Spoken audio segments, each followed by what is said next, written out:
नमस्कार बच्चों, आइए बच्चों आज हम इस वीडियो के माध्यम से राज्य शिक्षा केंद्र मध्य प्रदेश भोपाल द्वारा जारी होम बेस्ड प्रोजेक्ट कार्य के अंतर्गत जो प्रश्न जारी किए गए हैं इनका हम अभ्यास आज इस वीडियो के माध्यम से करेंगे। तो आइए देखते हैं होम बेस्ड प्रोजेक्ट कार्य जो कि वार्षिक परीक्षाओं में यह कार्य किया जाएगा, जिसमें होम बेस्ड प्रोजेक्ट कार्य कुल 40 अंक का होगा, जिसमें प्रश्न दिए गए होंगे।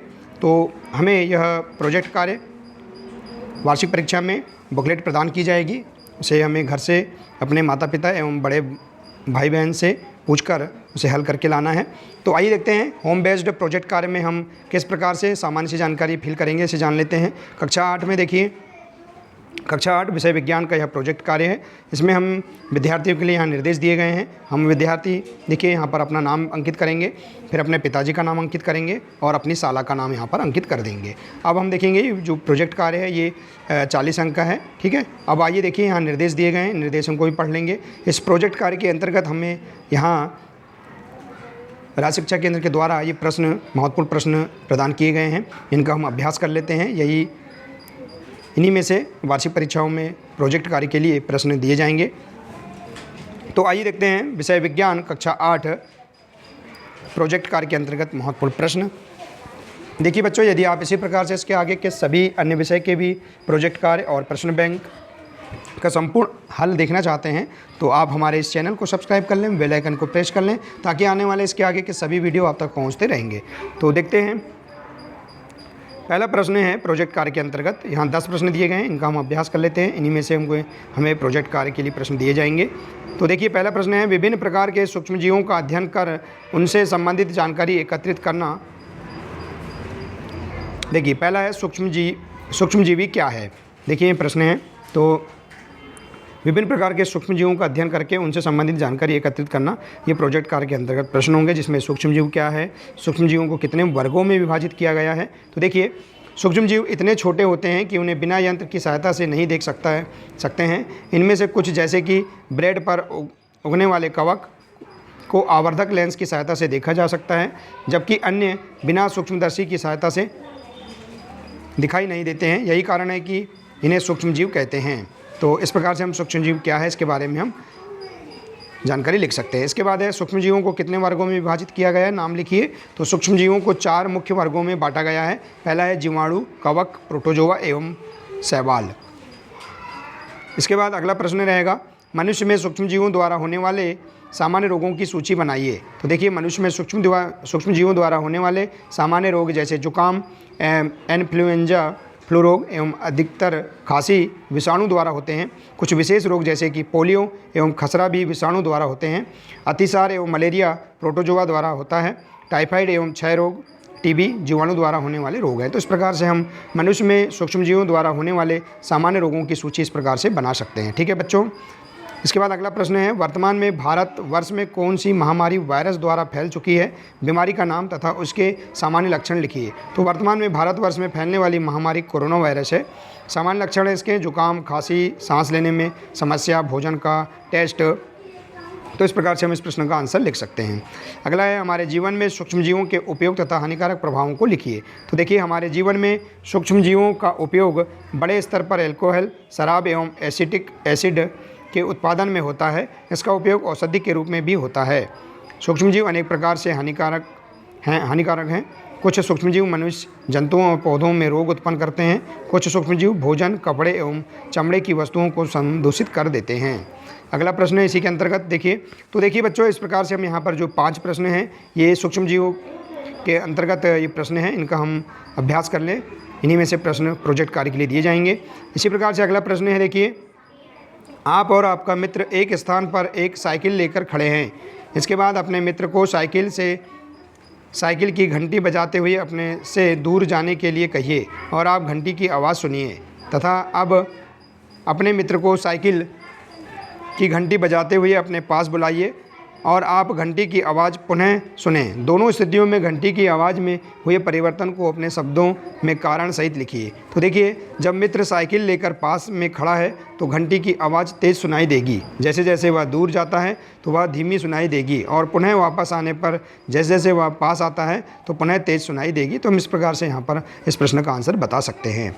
इसके बाद देखिए बच्चों, अगला प्रश्न है, मान लीजिए दुर्घटनावश साबुन के पानी से भरी बाल्टी संगमरमर के किसी फर्श पर उलट जाए।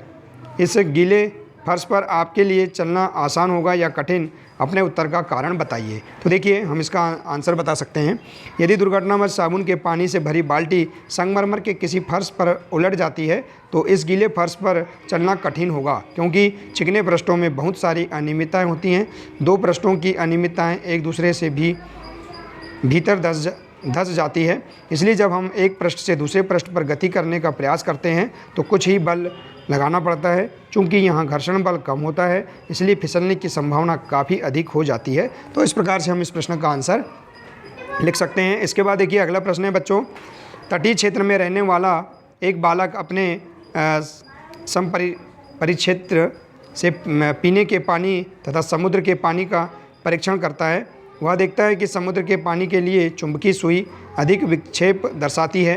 क्या आप इसके कारण की व्याख्या कर सकते हैं? तो देखिए इसका आंसर, समुद्र के पानी के लिए चुंबकीय सुई अधिक विक्षेप इसलिए दिखाती है क्योंकि समुद्र का पानी संपरीक्षित के पानी से अधिक अच्छा विद्युत का चालक है, क्योंकि वह दूसरे पानी की अपेक्षा अधिक खनिज लवण वाला होता है। अगला प्रश्न है, यदि एक लकड़ी या कोयले का जलता हुआ टुकड़ा लोहे की प्लेट या तवे पर रखें और इसे कांच के जार या पारदर्शी प्लास्टिक जार से ढक दें तो क्या होता है? ऐसा क्यों होता है? तो देखिए इसका आंसर, यदि एक लकड़ी या कोयले का जलता हुआ टुकड़ा लोहे की प्लेट या तवे पर रखें और उसे कांच या प्लास्टिक के जार से ढक दें तो कुछ समय पश्चात दहन बंद हो जाएगा। ऐसा इसलिए होगा क्योंकि दहन के लिए वायु आवश्यक है। जब तक जार में वायु होती है तब तक लकड़ी या कोयला जलता है, परंतु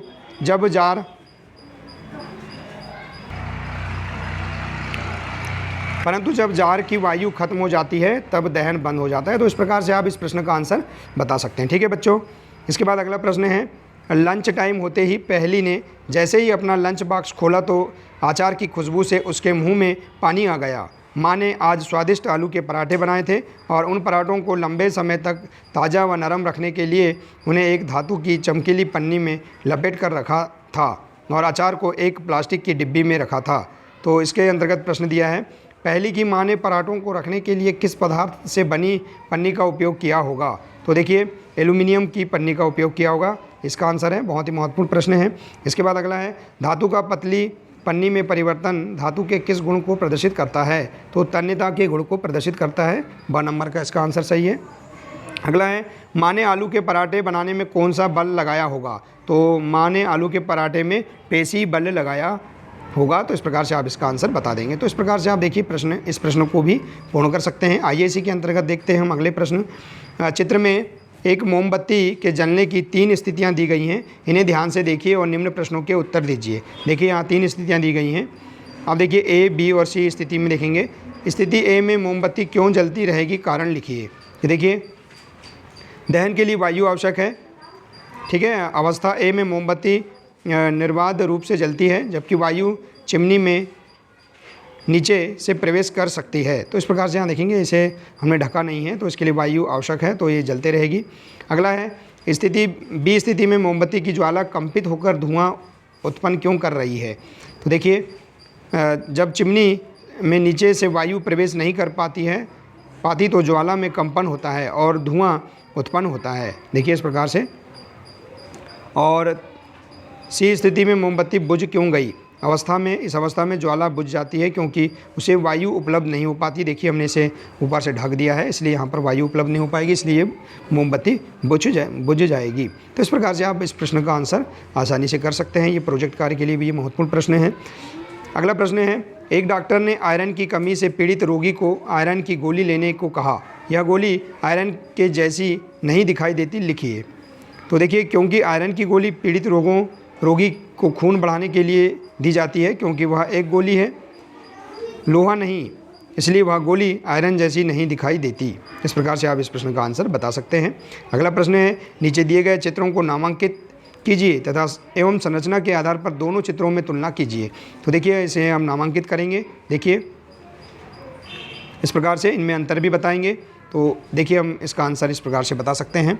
जंतु कोशिका और पादप कोशिका का नामांकन इस प्रकार से, कोशिका भित्ति, कोशिका झिल्ली, हरित लवक, देखिए केंद्रक पाए जाते हैं, रिक्तिका, कोशिका झिल्ली, कोशिका द्रव। इस प्रकार से आप दोनों क्षेत्रों को नामांकित करेंगे। अब इनमें अंतर बताएंगे। कोशिका का भाग पादप कोशिका और जंतु कोशिका। कोशिका झिल्ली पादप कोशिका इसमें उपस्थित होती है, इसमें उपस्थित होती है जंतु कोशिका में भी। कोशिका भित्ति उपस्थित होती है, इसमें भी अनुपस्थित होती है जंतु कोशिका में। हरित लवक दोनों में नहीं पाए जाते हैं। देखिए, और रिक्तिकाएँ नहीं पाई जाती। तो इस प्रकार से आप यहाँ पर इन प्रश्न का आंसर देखिए। हरित लवक यहाँ पर पादप कोशिका में पाया जाता है, जंतु कोशिका में नहीं पाया जाता। इस प्रकार से आप यहाँ पर इसका अंतर को भी लिख सकते हैं चित्रों के आधार पर।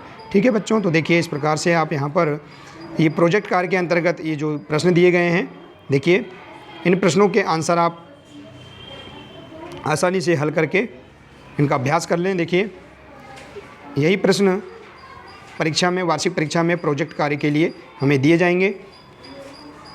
तो इन प्रश्नों के आंसर आसानी से आप याद कर सकते हैं। तो बच्चों, आशा है कि आपको विज्ञान विषय कक्षा 8 इसके अंतर्गत प्रोजेक्ट कार्य के लिए जो प्रश्न हैं, इन प्रश्नों के आंसर समझ में आ गए होंगे।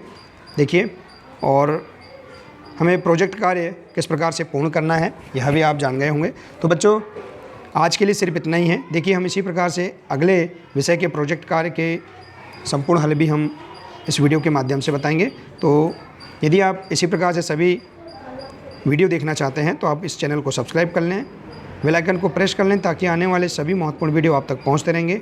मिलते हैं नेक्स्ट वीडियो में। नमस्कार।